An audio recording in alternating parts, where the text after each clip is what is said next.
Good morning, friends. Today I have a double treat for you. First of all, I want to share with you a new channel, a brand new channel started by a real-life friend of mine, Naomi. Naomi is an old-fashioned homemaker and mother of 3, 4, and under. She is the creator behind the blog and YouTube channel, The Virtuous Home, where she shares her journey of homemaking with little ones and her passion for cultivating the good and the beautiful at home. Join her as she shares food from scratch, productivity, and a handmade home. I've enjoyed watching her videos myself as she is a budding creator, a hard worker, and so creative. Her video on painting the trim on their house and being a Mrs. Bailey from It's a Wonderful Life were very inspiring. Her video today is about handmade DIY Christmas decor. I encourage you to give her a boost, show her some love, check out her channel, and subscribe. Secondly, I have decided I would like to share with you our Christmas kitchen. I've started decorating and baking, and the room is just too festive to keep for later. Up until this point, all you have seen is a sneak peek of us preparing the kitchen for paint. We will go ahead and share the full process later with you on the channel and the blog, so you may notice a few things that are not quite finished as we begin decorating our kitchen together. As usual, Matt gets a jump start when he hears about a project in the works, and this is his contribution. A little bit of mistletoe right over the kitchen sink where I'm likely to stand pretty often. For those of you who have followed us from our previous home to this new home in the country, you will remember the plate wall that we had in our kitchen there. Matt and I loved it so much that we both wanted to recreate a similar look in this kitchen. After a bit of tweaking to get the plates and platters just right, it turned out so well and has become the featured decor in our kitchen. This being said, I knew I wanted to highlight the platter wall by framing it with some beautiful garland for the Christmas season. We invested in 2 6-foot garlands from Hobby Lobby. I looked for a descriptive name to give you and the tag didn't say anything, but I believe these are a cedar replica.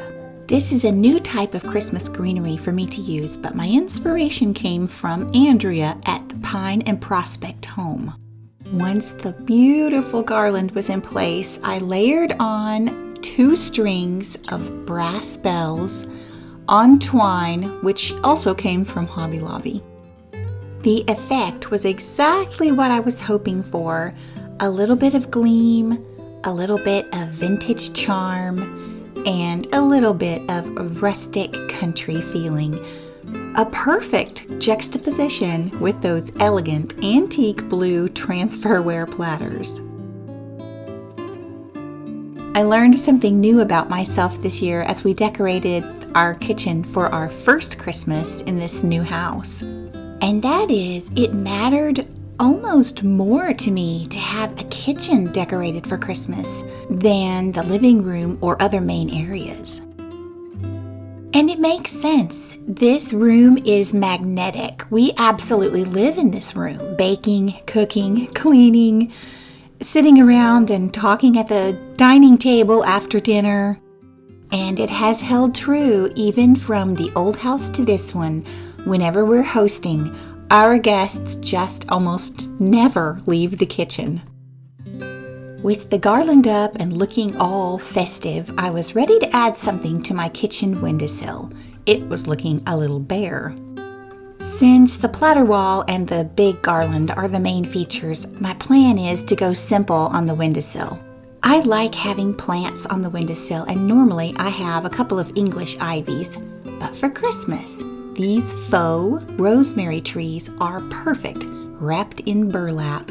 Just a little bit of country with a little bit of shine on those mercury glass trees. Both of these you can find at Hobby Lobby. This pretty little candlestick lamp with brass and faux marble I found on Marketplace just before we moved. A tiny juniper wreath, also from Hobby Lobby, slips perfectly over the top, covers the cord, and leaves a little nest for a bird.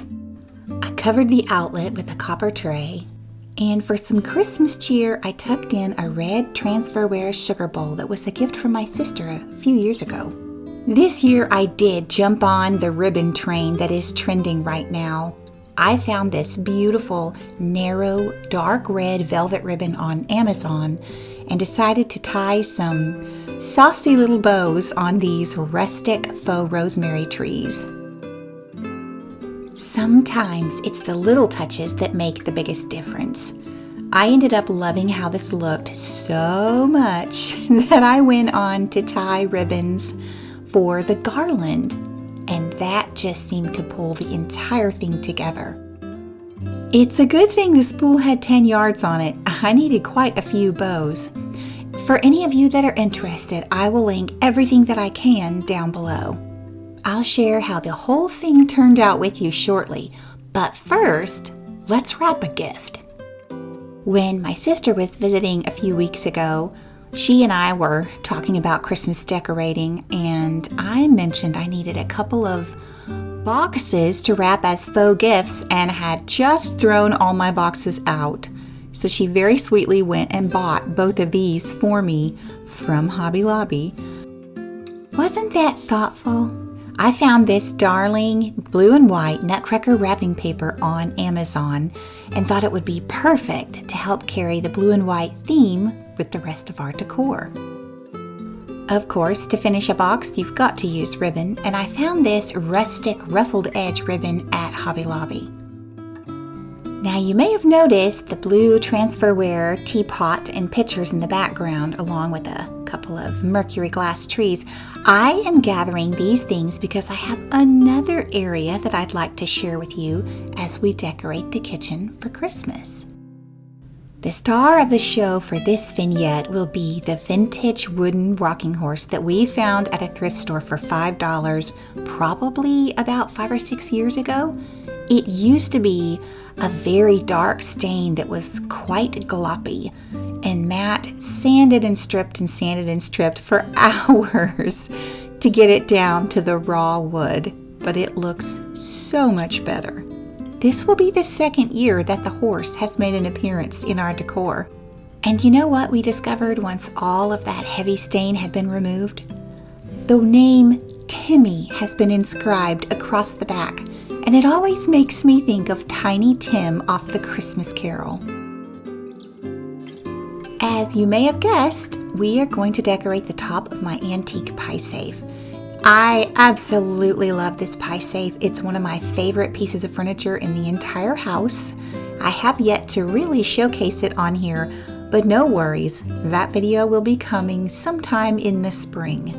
For now, let's dress the pie safe for Christmas.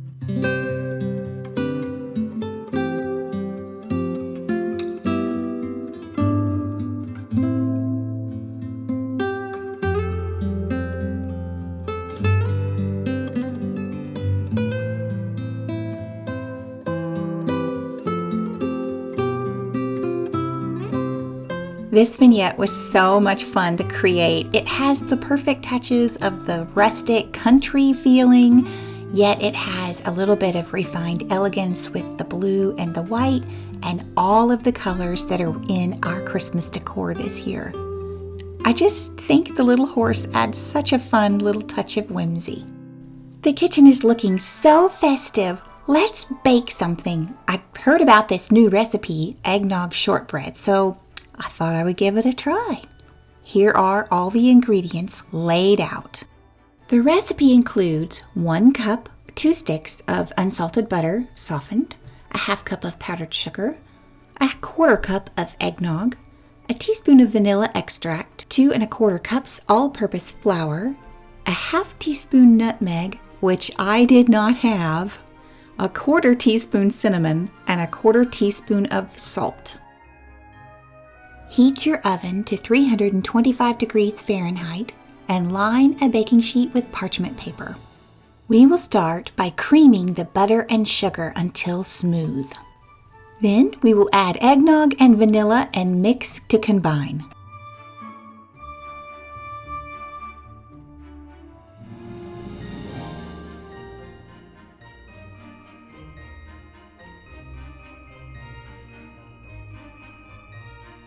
I don't know about you, but I really like having everything laid out and as measured as it can be before I get started. It actually rarely happens this way, but I thought for our baking time today it would make it a little bit easier.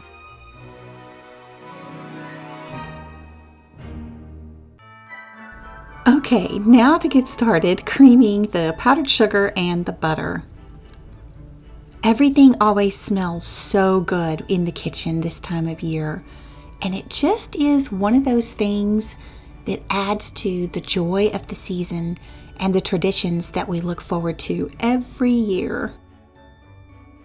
I know there are folks out there who do a different theme on their Christmas tree every year and change everything up, and there's a place for that, but there is something about pulling out the same decor that you've always used every year.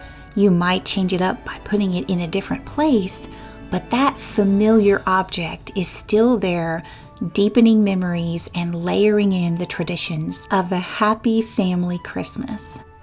In a small bowl, mix together the dry ingredients: flour, nutmeg, if you have it, cinnamon, and salt.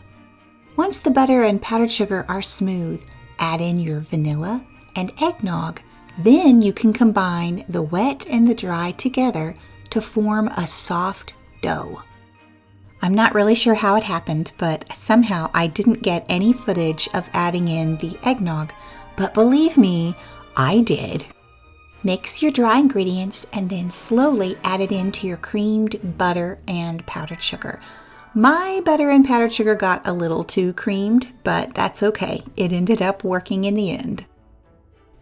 Once your wet and dry ingredients have mixed well to make a dough, it is time to remove the dough, form it into a ball, and put it into the refrigerator to chill for about 15 or 20 minutes. By chilling the cookie dough, it gives it a little bit of firmness, making it easier to cut out with the cookies and place onto the baking sheet.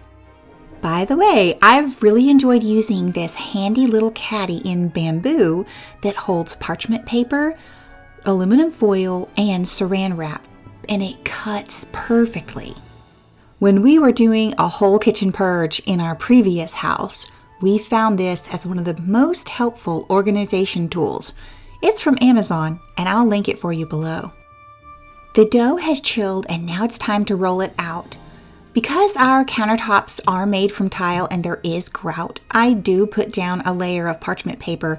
The only thing I should have done is tape it in place so that it didn't run away from me as I was rolling.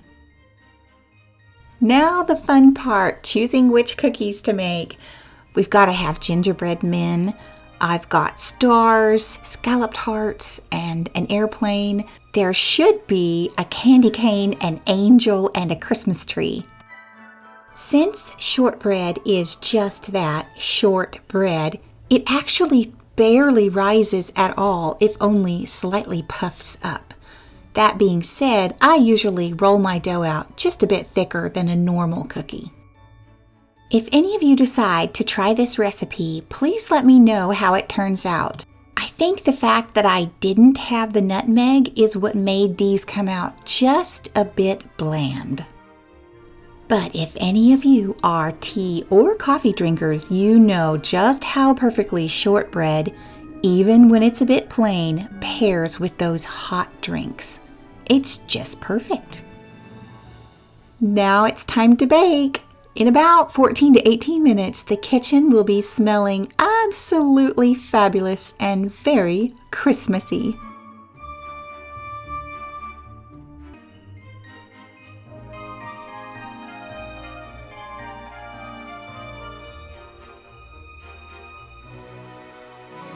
With the magic of editing, within 30 seconds, our cookies are baked and ready to cool. What kind of baked goods are filling your kitchen with the wonderful Christmas aromas this year? I tell you, another recipe I've really enjoyed is an orange craisin muffin. These are perfect for breakfast. They can be frozen and eaten later, and they're just delicious. Now this poor gingerbread man, he got carried away and he lost his head. Now, those orange craisin muffins are so good, I've thought about tweaking the recipe a little bit to add cloves and nutmeg and maybe some kind of a light cinnamon drizzle on top. I don't know. We'll see. For now, we're going to enjoy a platter full of warm shortbread cookies. Another thing I love to do in the Christmas season and year-round for special occasions is to dress the table. And this year, I invested in a brand new tablecloth and table runner. This table runner is beautiful, kind of a light taupe color made of snowflakes with glittery embroidery all over it. It's classic and it's neutral, so it should add just the perfect layer of Christmas glimmer to the table. Now, our table is very small. It was a gift from Matt's grandpa when we first got married, and it seats 4.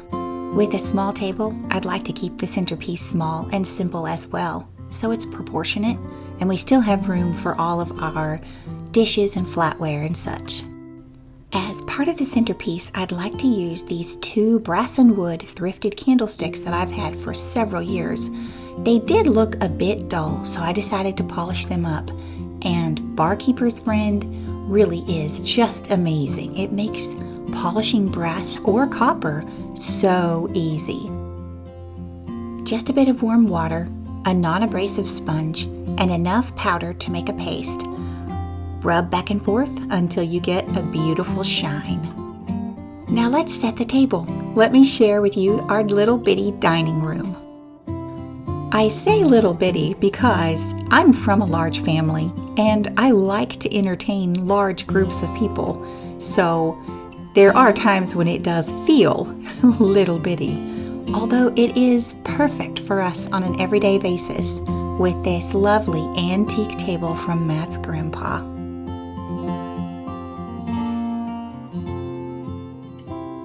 Speaking of baking and hosting, I have started a new tradition this year quite by accident. Just a few days ago, I invited a few of my lady friends from church and all of their children, and we did a cookie bake day. The children absolutely loved it. We had 4 moms and 13 children, and it was just so much fun. And I am still sweeping up cookie crumbs from random odd corners of the kitchen. And it's such a sweet memory.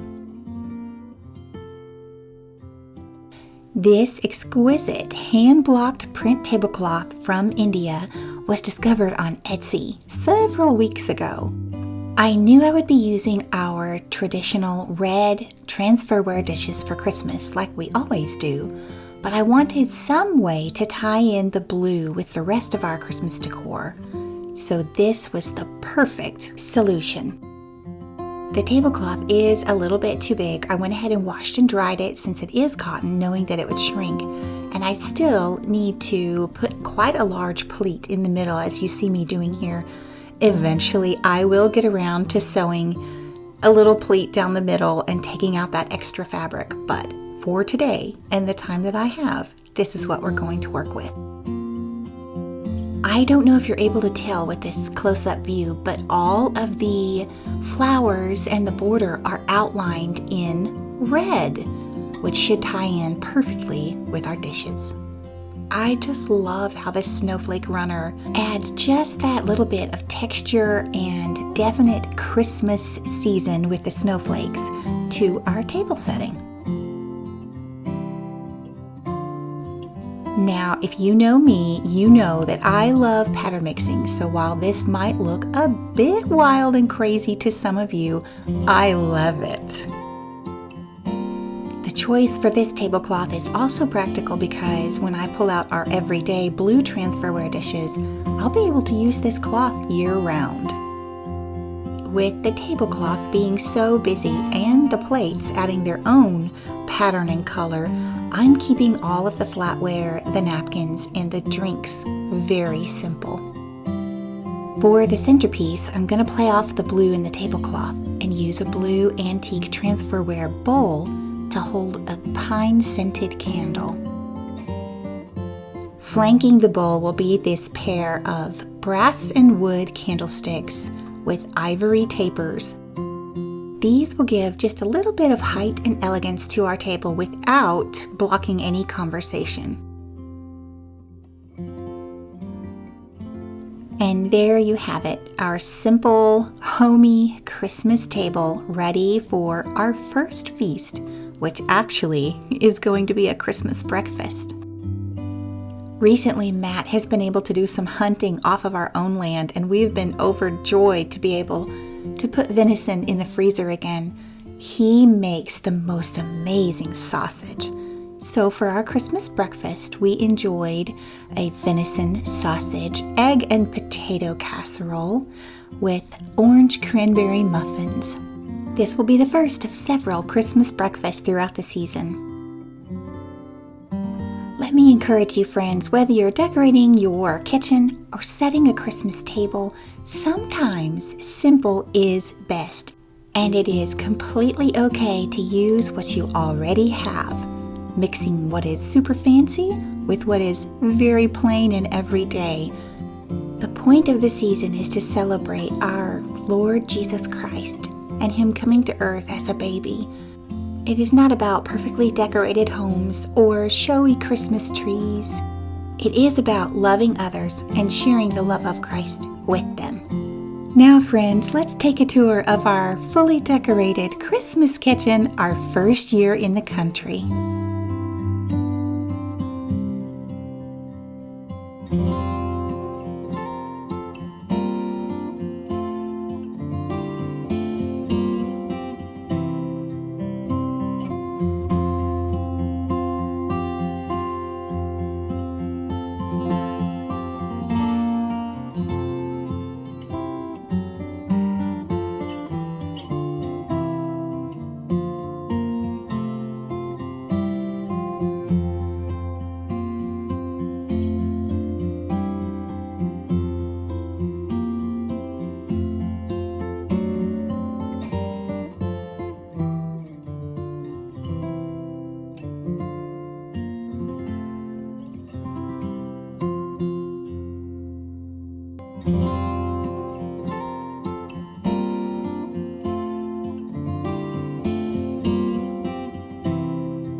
My very favorite part of this kitchen is the plate wall framed with that gorgeous garland. We both have enjoyed how well this garland turned out that we plan to invest in another pair for a different area this next Christmas season. And that might be another thing to keep in mind. You don't have to have everything decorated all at once. Taking your time can be the best bet. If you were here for our last video, you will have seen a tour of our Alpine village. And if you missed it, just take a peek at the channel and go back and watch it. Thank you, friends, for joining us today in our kitchen as we began decorating and baking and preparing for the season ahead. I hope your Christmas is off to a beautiful start. Remember to stop by and visit my friend Naomi. She is the sweetest, and I'm sure you will enjoy everything she has to share. Please tell her I sent you. friends, I am signing off. We always take the month of January off as a family break and to plan for the next year. In the meantime, please subscribe to the blog. You may or may not realize that we publish every Tuesday, and often you get a sneak peek of things that are going on the homestead. And until next time, enjoy the most wonderful time of the year. Merry Christmas!